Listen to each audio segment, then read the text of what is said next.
What's going on, everybody? ZyoniK here, and in today's video we have the new season information. Now this is not coming in a traditional way where it's the post by Niantic.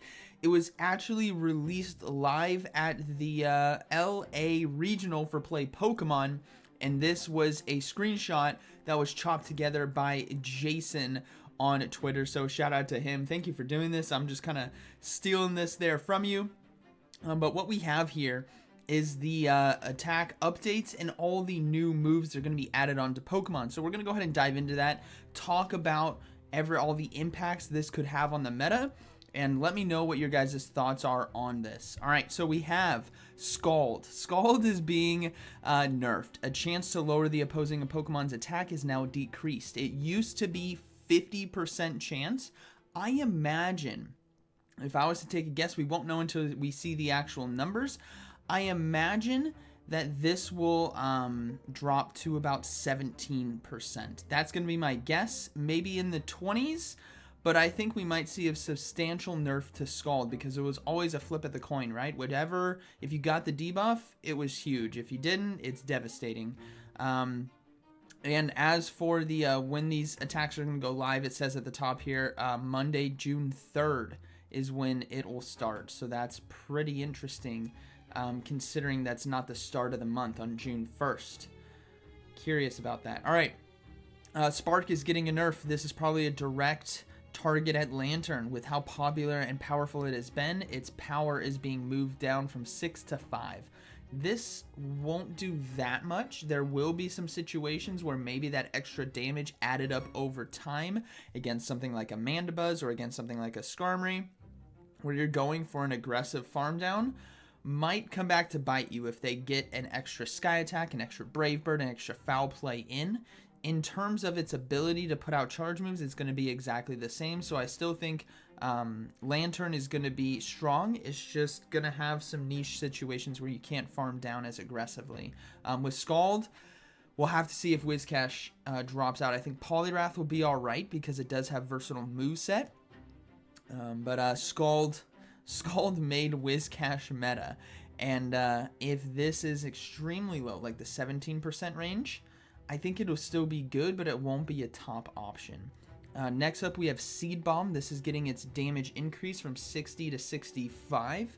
A few seasons back, it got a nerf where the energy was made it cost more. Now Seed Bomb is looking to do more damage, so maybe we see a comeback of Trevenant. Trevenant has kind of been lurking on the edge of the meta for a while. It has some strong potential now that Noctowl isn't as popular because it's not directly walled by that normal flying typing. And Seed Bomb here could prove to be very powerful and still be very strong on a Trevenant and other Pokemon that do run it. Now we're also seeing Swift getting an update here. Swift is getting its damage decreased from 60 to 55, but its energy cost is also going to decrease. So we'll have to see how impactful this is going to be. Remember when we had Aerial Ace, right? Aerial Ace was a terrible flying charge move for years, since the beginning. And then it got a good update like this, and now it's used on meta Pokemon, like Gligar, like Serperior. It's very strong. Swift could be similar. As for the movesets here, Typhlosion, Riolu, Lucario, Scraggy, and Scrafty, Chestnut, Pomo, and Pomot are all getting Thunder Punch. This is pretty unique. Typhlosion having access to Incinerate and Shadow Claw as a fast move has great fast moves. It has Blast Burn. That's fantastic. But where it suffered from was not having a bait coverage because it had Solar Beam. Now it has Thunder Punch. Will this allow Typhlosion to rise up into the meta? I'm not sure, but let's go ahead and check out a ranking right here. So we're going to do a multi-battle Typhlosion versus all Pokemon. We'll go with the normal moveset here, and it looks to have a 58%, right? So its movesets were Overheat, Fire Blast, Solar Beam. Yeah, you guys can see all that. But if we change this to, remember it's 58%, Thunder Punch, it jumps up to 67. That's a hefty climb, considering, I mean, obviously it's still going to lose to Mud Boys, right? Mud Boys are going to dominate it. That's no surprise. They resist all of that. But you now have flexible move sets on fast moves that are not legacy, so you can easily swap back and forth between Incinerate or Shadow Claw, both of which have their opportunities in the meta, right? The Shadow Claw is going to do great against stuff like Annihilate and Trevenant, whereas Incinerate is going to be doing great against Skarmory and Trevenant. So there's different coverages to be had. Both are good, and also depends on the move timings and cycles that you like to play with. But Blast Burn and Thunder Punch is a pretty deadly combination. Now, Typhlosion itself is not defensively or stamina weighted. It's very fragile. So it's going to take a lot of damage from hard-hitting charge moves and fast moves, so it's still going to have to watch out. But it will be a threat, and I'm going to use this in the first week because that looks incredibly fun. So Typhlosion, much like Feraligatr, where it became top meta, I don't think Typhlosion might rise up in the top 100. That would be huge if it got in the top 100. If it got top 50, that would be even better. It's got a 67% win rate, so there is a chance that it kind of climbs up there. We'll have to see, but yeah, Typhlosion, that's fantastic. Lucario getting it. I don't know if that's going to do much for, it could do something for it, but Lucario suffers from being weak to fighters and being extremely glassy. So when you're utilizing a fighter, you want it to be strong against other fighters. That's why Annihilate is so good. You could argue that Vigoroth is the opposite, right? It's weak to fighting, but what Vigoroth has is a lot of neutral coverage while having counter and not being weak to flying, if that makes sense, or other things like Psychic and Ghost, etc. It can go for Rock Slides against Ghost. But you guys get what I'm saying. Same thing with Scrafty. Thunder Punch could be big. It's no longer going to be walled by Azumarill. So maybe if Azumarill is kind of coming back into play a little bit more, especially with the Scald nerf and the Spark nerf, there could be some more Azumarill play, and maybe Scrafty with Thunder Punch could come back, and Lucario. Typhlo, this is going to be interesting. Chestnut getting it as well. I want to see, actually, let's just go ahead and put in Scrafty here. Let's put Scrafty. Foul play, let's just leave it as, actually, let's do this. Let's run the sim. So we get 77. That's huge. I guess this is open, right? If we do meta, 15. I guess for the sake of you guys all watching, we'll do Typhlosion with Thunder Punch here. I'm sorry I didn't do it against the meta. I should have filtered by that. Thunder Punch. We're doing this live. This was dropped like a couple minutes ago. Right. 36. Ooh. I wonder if Shadow Claw is better. Shadow Claw is not better. That's tough. I guess because it loses against all of these guys. But to be fair, Shadow Alolan Sandslash would get one shot and incinerated down. I wonder how much damage a Thunder Punch is going to be doing against Azumarill here. It's going to do 30%. That's actually not that bad. It's much better damage to energy as well. So that's actually pretty cool that it can actually hit an Azumarill. I know you're going down to Bubble and Ice Beam, but that just goes to show how frail a Typhlosion is. So it's actually, I would be surprised if it makes it in the top 100, but that's just something to note. It's going to be cool. It's going to be spicy to run, right? Don't get me wrong. Let's go ahead and go with Scrafty. And then this is a 36. Let's go ahead and give him Thunder Punch. And let's see what brings that to. 36 still. Okay. Well, at least you still have play and still have coverage against things like Skarmory, maybe something like Mantine. You now have the Thunder Punch to do against that, which Mantine is pretty popular. Thunder Punch does do 50% now, which is actually pretty huge, but Aerial Ace does 40% right back.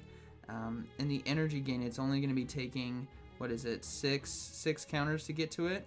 1, 2, 3, 4, 5, 6 to get to it. So that's not too bad. But yeah, it's just something spicy. Again, these additions that we are seeing, when you add on these new moves, it's to help bring more life into that Pokemon that we haven't seen in a long time, bring more coverage into it. And Thunder Punch is a great coverage for fighters and fires as well.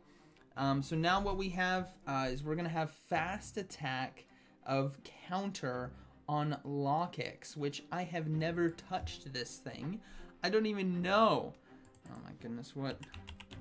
Lockix, Bug Dark, Bug Bite, Sucker Punch. Its stat spread actually isn't that bad. X Scissor, Dark Pulse, Trailblaze. let's just, hold on, let's sim this. It's got a 26%. Oops, bug bite. Yeah, 26%. And then if we go, oops, counter. It goes to 41. So that's actually a big bump up. Now, obviously, being a bug dark, you have a lot of targets on your back there.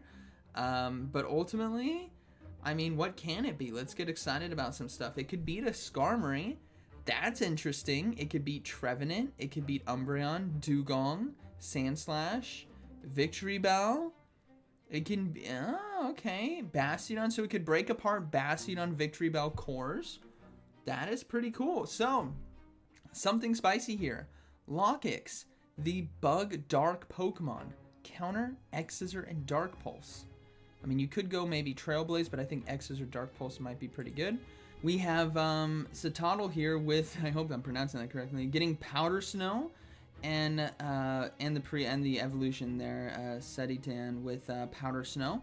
So that's pretty interesting. We have, I don't like all these Pokemon that I'm not super familiar with.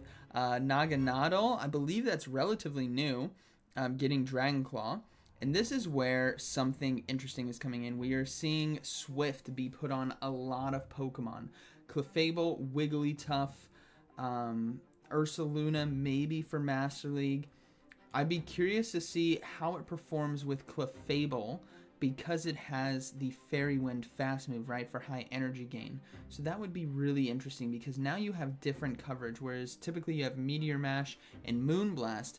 If Swift is pretty decently low energy, there's an opportunity there for neutral damage against a lot of stuff. So that would be pretty cool. And then Wigglytuff, obviously being a Charmer, is going to love low energy cost charge moves, and it's already got Icy Wind, so maybe it really doesn't need it. But overall, those are going to be the move sets. I think the biggest things to look out for, obviously Skull Nerf, maybe Whiscash isn't going to be as strong. I think Lantern with Spark still holds on. Trevenant is going to become more popular with Seed Bomb. Swift, we'll have to see what this comes out to, and might be the most impactful here is going to be on Clefable. Typhlosion is going to be spicy as can be, but you got to watch out for it, and Thunder Punches will add up.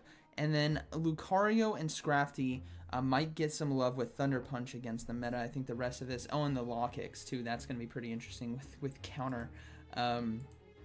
Such an interesting moveset. It actually has 41%. It's not too bad. Obviously, you want a bit more, but yeah. So I hope you guys enjoyed today's video, and like always, thanks for watching, and I'll see you in the next one.